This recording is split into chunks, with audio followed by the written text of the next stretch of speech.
నిన్ను నమ్మే కదా నన్ను నీతో పంపించాడు. అవును, దానికేంటి ఇప్పుడు? మీ అమ్మ నాన్న మాత్రమే కాదు, ఈ ఊరే నన్ను నీ పెళ్ళామని తప్పుగా మాట్లాడుతోంది. నేను నీ పెళ్ళాని కాదు, కేశవరాయుడు పెళ్ళానని నువ్వు చెప్తావా, నేను చెప్పనా? పోయి అందరికి టమ్కై. ఆ తర్వాత ఏం జరిగినా సరే నాకు సంబంధం లేదు. నువ్వు కేశవరాయుడు పెళ్ళావని ఊరికి తెలిస్తే అది భూమారావుకి తెలియకుండా పోద్దా? ఆ తర్వాత నిన్ను వాడు వదిలిపెడతాడా? కేశవరాయుడు మీద అబద్ధపు కేసు పెట్టి లోపలేయించాడు. నిన్ను మాత్రం వదిలేస్తాడా ఏంది? పట్టివ్వడానికి ఊళ్ళో చాలా మంది ఉన్నారు. వీళ్ళు మాట్లాడడం నాకు బాధగా ఉంది. నన్నేం చేయమంటావు? నాకు కూడా బాధగానే ఉంది. ఏం చేయమంటావు? కేశవరాయుడు కోసం ఈ మాత్రం చేయలేవా? ఇంకోటి, నేను ఇప్పుడు బయట పడుకుంటే ముసలోడు ముసలిదానికే కాదు, ఊళ్ళో వాళ్ళందరికీ తెలిసిపోద్ది. నేను ఈ పక్కన పడుకుంటాయే.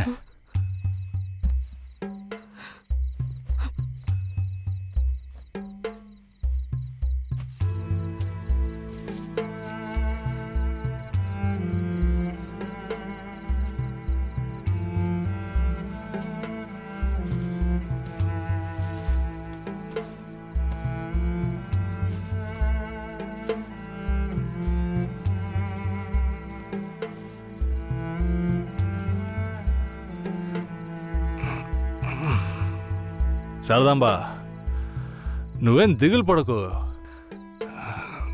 నా దగ్గర ముసలిదాని నగలున్నాయి. అవమ్మే కేశవరాయుడిని ఎలాగైనా బయటికి తీసుకొస్తా. బయటికి తీసుకొచ్చేస్తావా? ఖచ్చితంగా తీసుకొస్తా. నువ్వు పడుకో, పడుకో.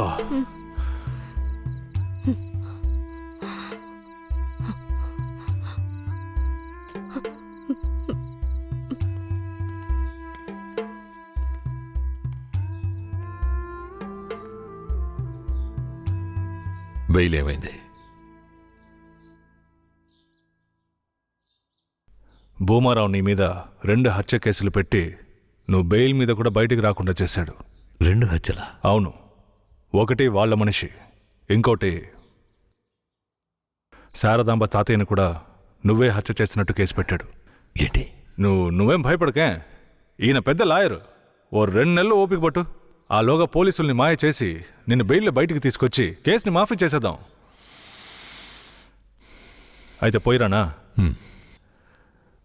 వీరయ్య,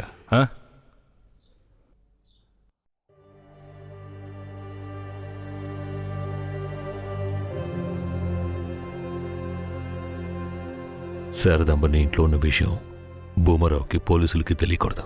తన్ని జాగ్రత్తగా చూసుకో. ఆ విషయం నువ్వు మర్చిపో, నేను చూసుకుంటాగా. జాగ్రత్తలా. కేశవరాయుడు ఈ 2 నెలల్లో శారదాంబాని నా పెళ్ళంగా మార్చుకుంటాను.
నువ్వు మనిషివా లేక మృగమా? నేను నమ్మే కదా నీకు నన్ను అప్పగించి వెళ్లారు. ఆయనకి ద్రోహం చేయడానికి నీకు మనసులా వచ్చిందిరా? శారదాంబా, నన్ను క్షమించు. నేను తప్పుడు ఆలోచనతో అలా చేయలేదు. నన్ను క్షమించు. ఆయన జైలు నుంచి తీసుకురాలేదా? కేశవరాయుడు రావడానికి 2 నెలలు పడుతుంది. ఏ? భూమారావు 2 హత్య కేసులు పెట్టి బాగా ఇరికించేశాడు. 2 హత్య కేసులా? అవును. ఒకటి వాళ్ళ మనిషి, ఇంకొకరు చెప్పు. ఇంకొకటి మీ తాతయ్య. ఏంటి? తాతయ్యని చంపేశారా?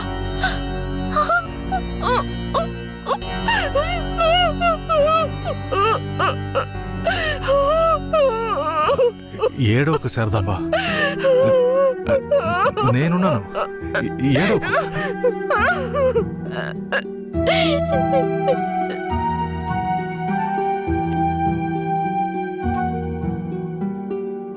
ఆ సమయంలో వీరయ్యని ఒక దొంగతనం కేసులో పోలీసులు అరెస్ట్ చేశారు.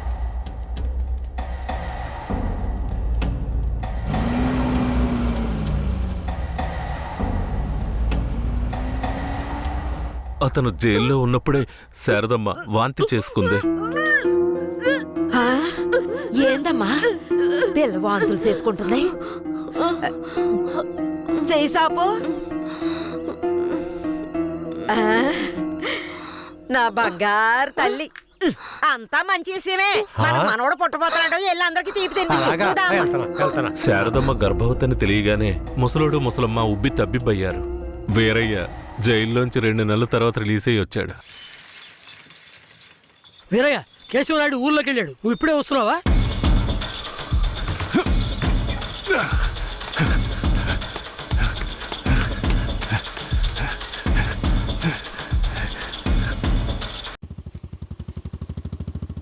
అలా చూడు, ఆ, ఎవరు? వీరయ్య నిశ్చితార్థానికి వస్తానని చెప్పి మోసం చేసిన వాడు ఇప్పుడు వస్తున్నాడు చూడు. ఎవరొస్తున్నారన్నారు? ఇంకెవరో? ఆ కేశవరాయుడే.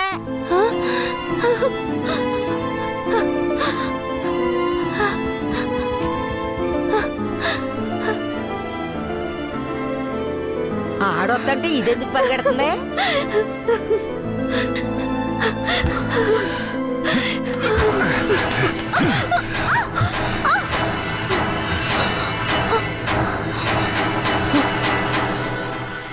ఎంత అన్నా చెల్లెలైనా ఇలా నడి రోడ్డు మీద కౌగిలించుకుంటారా? ఏంటి అన్నా చెల్లెళ్ళా? అవును, శారదమ్మ నాకు పెళ్ళాం అయితే నీకు చెల్లిలేగా. రే వీరయ్య, ఏం వాగుతున్నావురా? ఆ రోజు పోలీసులు మమ్మల్ని చుట్టుముట్టారనే కదా నేను శారదమ్మని నీకు అప్పచెప్పి వెళ్ళాను. ఈ రోజేంట్రా మనస్సాక్షి లేకుండా నేను తను అన్నా చెల్లెలు అంటున్నావు? అత్తు, మనస్సాక్షి గురించి నువ్వు మాట్లాడుతున్నావా? నిశ్చితార్థానికి ఏర్పాటు చేయండి, ఖచ్చితంగా వస్తానని చెప్పి రాకుండా మమ్మల్ని అవమానపరిచింది చాలకుండా ఇప్పుడు హఠాత్తుగా వచ్చి నేను కష్టపడి పెళ్లి చేసుకుని తీసుకొచ్చిన దాన్ని సిగ్గు లేకుండా నీ పెళ్ళాం అంటావా? అయ్యో, వీడు అబద్ధం చెప్తున్నాడు. వీడి మాటలు ఎవరు నమ్మకండి. నా కడుపులో పెరుగుతున్న బిడ్డ మీద ప్రమాణం చేసి చెప్తున్నాను. నన్ను భూమారావు దగ్గర నుంచి కాపాడి తీసుకొచ్చి నా మెడలో తాళి కట్టింది ఈయనే. నా బిడ్డకి తండ్రి ఈయనే. ఊసి పాపిస్తానా? ఈడితో కలిసి నువ్వు కూడా దొంగ నాటకాలు ఆడుతున్నావా? మొదటి రాత్రే ఈడి దగ్గర నీ ఒయ్యారాలన్నీ ఒలకపోసి తైతక్కలాడి చిందులేసి ఇప్పుడు ఈడే నా మొగుడని నీ బిడ్డ మీద ప్రమాణం చేస్తావా? ఆడే నా మొగుడని నాకు ఆ రోజే చెప్పు ఉండొచ్చు కదే. ఎక్కడ చెప్పనిచ్చాడు నీ కొడుకు?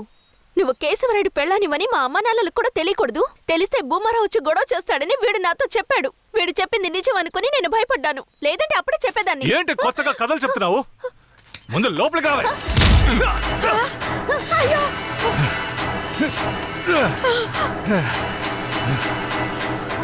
ఎంత దమ్ముంటే నా పెళ్ళ మీదే చెయ్యేస్తావు? మాట్లాడుతుంటే వాడిని అలా కొడతావేంటయ్యా? కొట్టడం నీ కొడుకు చేసిన తప్పుకి చంపేస్తా. అరే ఉండవయ్యా కేశవరాయుడా, నాకు నీ గురించి తెలుసు, అదిగో వాడి గురించి తెలుసు.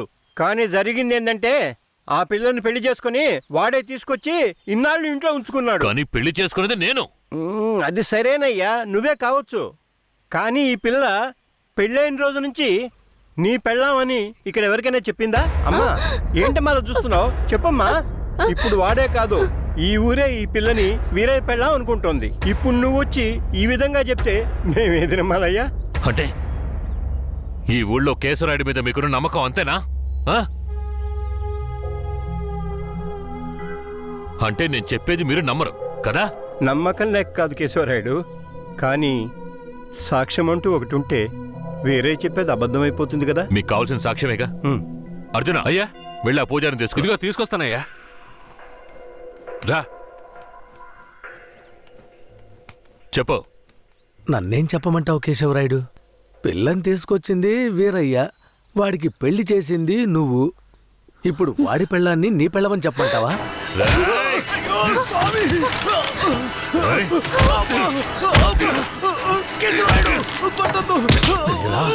ఏయ్, నువ్వు వాడితో కలిసిపోయావా? ఆ రోజు వీరయ్య గురించి నేను చెప్పానే, నువ్వు నమ్మావా? ఈ రోజు తెలిసిందా వాడు ఎలాంటి వాడో? ఆ?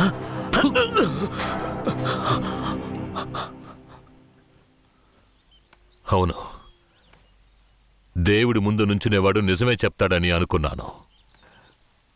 కానీ వాడు మనిషే కదా. అనుకుందాం, అలాగే అనుకుందాం. ఇది వీరయ్య గాడి పెళ్ళామే. కానీ ఇప్పుడు దానికి నేను నచ్చాను. నేను దీన్ని తీసుకెళ్ళిపోతాను. మీరేం చేస్తారో చేసుకోండి. రా.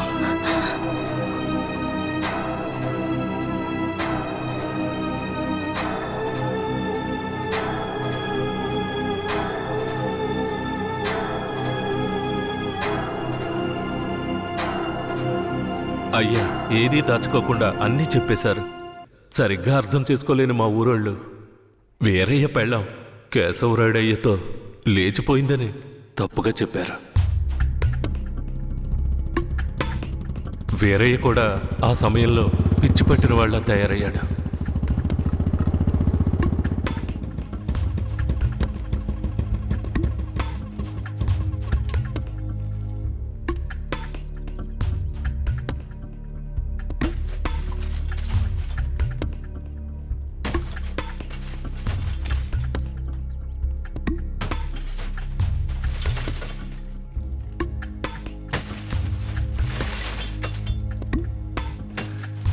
కేశవరాయుడు, నువ్వు చేసిన ద్రోహానికి ఊరంతా నా మీద ఉమ్మేస్తోంది. ఏంటి? నేను నీకు ద్రోహం చేశానా? శారదాంబ నీ పెళ్ళామని నాకు మాత్రమే తెలుసు, కానీ నా పెళ్ళాంగా ఊరికే తెలుసు. అయితే నన్నేం చేయమంటావు? నువ్వేం చెయ్యక్కర్లేదు. రాత్రింపగళ్ళు ఆలోచించి నేనే ఒక నిర్ణయానికి వచ్చా.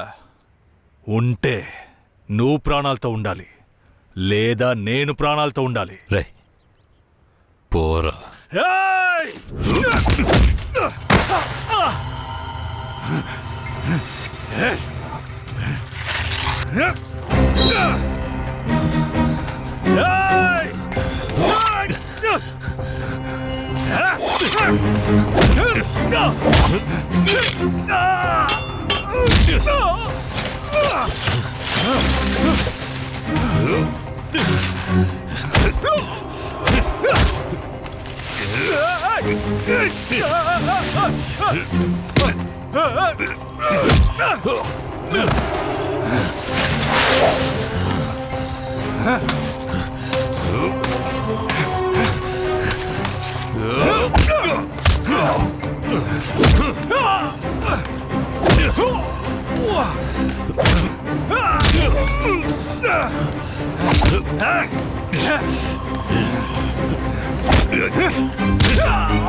వీరయ్య చనిపోయిన తర్వాత కేశవరాయుడయ్య పోలీసులకు సరెండర్ అయ్యాడు.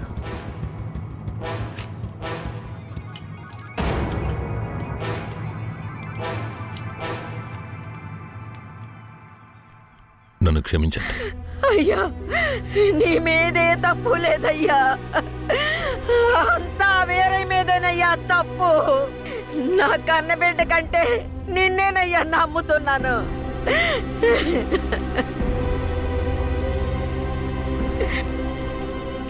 శారదాంబను కూడా అరెస్ట్ చేయండి. తన్నెందుకు అరెస్ట్ చేస్తున్నారు? వీరయ్య హత్య కేసులో శారదాంబకు కూడా సంబంధం ఉండడం వల్ల ఆవిడని అరెస్ట్ చేస్తున్నాం. పోలీసులు ఇది పథకం ప్రకారం చేసిందని కేసు పెట్టి శారదమ్మకు మా అయ్యకు 8 సంవత్సరాలు శిక్ష పడేలా చేశారు.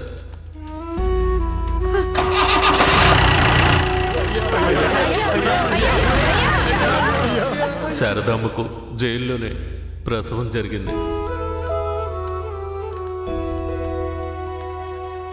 వీరయ్య అమ్మా నాన్నలిద్దరూ బిడ్డను చూడ్డానికి జైలుకు వచ్చారు. శారదమ్మ, బిడ్డనివ్వు. వాళ్ళకి ఇవ్వద్దండి. నా బిడ్డ నా దగ్గర ఉండనివ్వండి. నేను నా బిడ్డను వదిలేసి ఉండలేనండి. నేను చెప్పేది విను శారదమ్మ. ఈ జైలు జీవితం మనతో పోనివ్వు. మన బిడ్డకొద్దు. దయచేసి బిడ్డనిచ్చి. లేదు, నేను ఇవ్వను.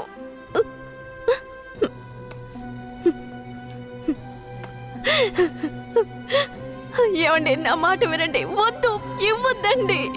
వదులు శారదమ్మ, వదులు. బంగారు కొండ రాయ. తీసుకెళ్ళు.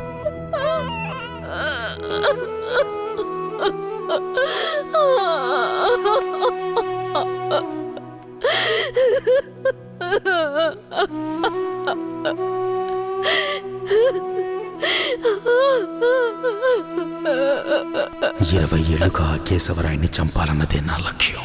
అందుకే పొడి చేశాను. కానీ వాడి అదృష్టం బాగుండి వాడు బతికాడు. ఆ నింద భూమారావు కొడుకు నర్సయ్య మీద పడింది. పట్టుకోవడం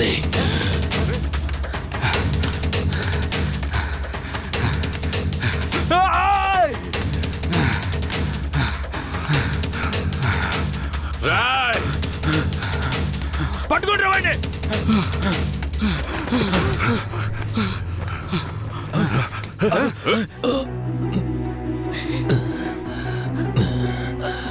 అయ్యా, ఈ నర్సయ్య నిన్ను పొడిచింది.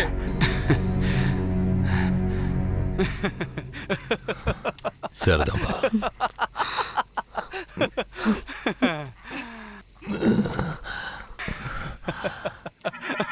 ఏంట్రా నవ్వుతున్నావు? నవ్వనివ్వండ్రా.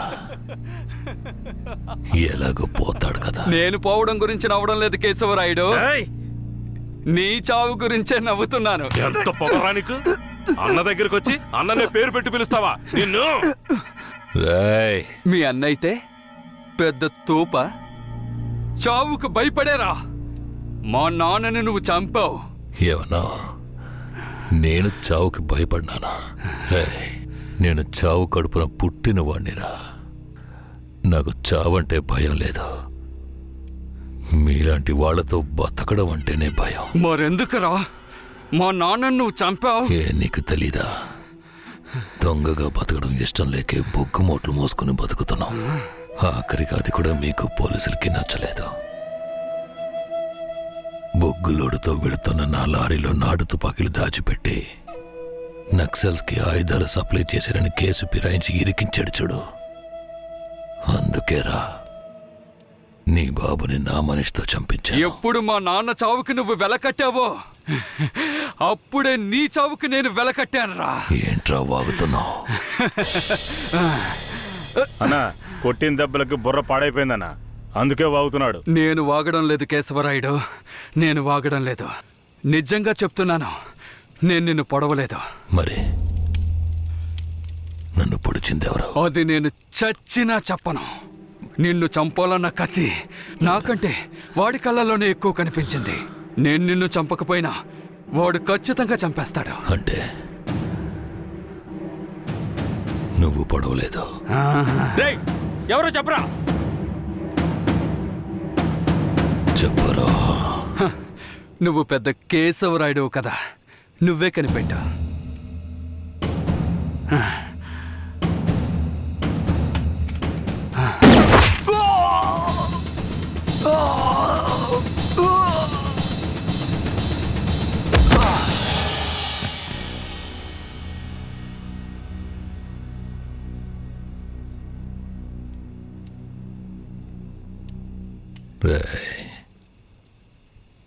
ఆ తమిళనాడు వాడు ఎక్కడరా? ఇక్కడే ఉండాలయ్యా.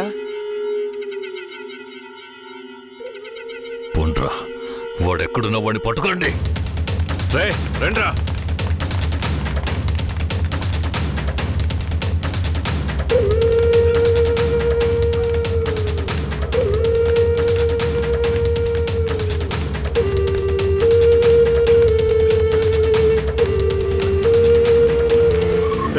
ఊళ్ళో అన్ని చోట్ల ఎదిగారా అన్న? ఊరంతా ఎదిగావన్నా. వాడు ఎక్కడా లేడన్నా, బొగ్గుల బట్టి దగ్గరికే వెళ్ళుంటాడు. పోండ్రా, వాడు ఎక్కడున్నా సరే పట్టుకోండి.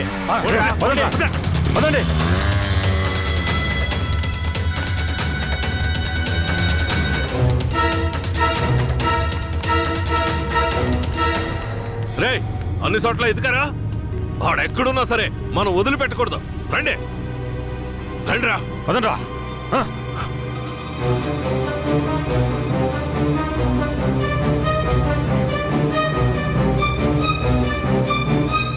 పక్కనే ఉండి వెన్నుపోటు పడుస్తావా విశ్వాసమైన కుక్క? నీ నీచమైన బుద్ధి చూపించావు కదరా ద్రోహి. ద్రోహి నేను కాదురా, ఆ కేశవరాయుడు. ఎవరికి ద్రోహం చేశాడ్రా? మా నాన్నకరా. ఎవర్రా మీ నాన్న? వీరయ్య. ఏ వీరయ్య? వీరనారాయణ మనవడు సుబ్బయ్య కొడుకు వీరయ్యరా. అంటే నువ్వు కిట్టయ్యరా. రే కిట్టయ్య, నువ్వే కిట్టయ్యవన్న సంగతి నా దగ్గర కూడా ఎందుకు దాచావరా? నీకు మాత్రమే కాదురా, ధనలక్ష్మి కూడా తెలీదు. ఇంకా నీలో ఉన్న పగ ఆరిపోలేదా? ఆరిపోవడానికి నిప్పు కాదురా, నాలో రగులుతున్న పగ. రే కిట్టయ్య, నువ్వు ఊరొదిలి పారిపోయిన తర్వాత నేను ధనలక్ష్మి నీకోసం ఎంత ఏడ్చావో తెలుసా?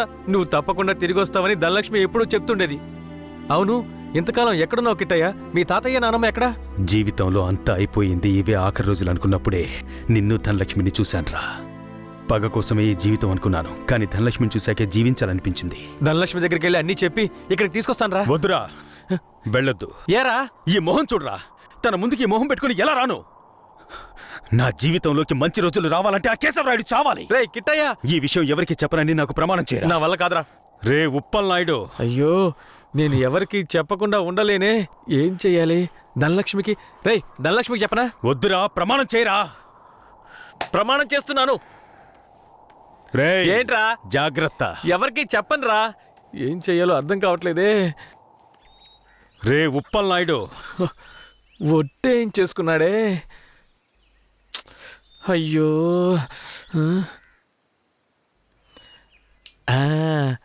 ఒక కథలో రాజు చెవి గాడిద చెవి అనే రహస్యాన్ని ఒకడు గొయ్యి తీసి పాతేసినట్టు నేను కూడా ఈ రహస్యాన్ని పాతి పెట్టేస్తాను.